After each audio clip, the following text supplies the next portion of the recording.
ஓம் நம சிவாய. கைத்தல நிறைகணி.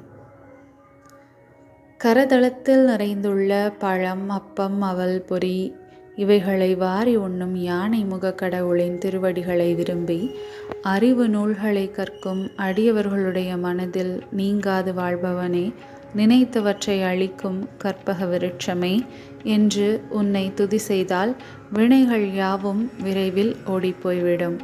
ஊமத்த மலரும் பிறை சந்திரனும் சடையில் தரித்த சிவபெருமானுடைய மகனும் மற்போருக்கு தக்க திரண்ட தோள்களை உடையவனும் மத யானையை ஒத்தவனும் மத்தளம் போன்ற பெருவயிறு உடையவனும் உத்தமியாகிய பார்வதியின் மகனும் ஆகிய கணபதியை தேன் துளிர்க்கும் புது மலர்களை கொண்டு நான் வணங்குவேன். இயல், இசை, நாடகம் என்னும் முத்தமிழ் நூல் முறைமையை மலைகளுள்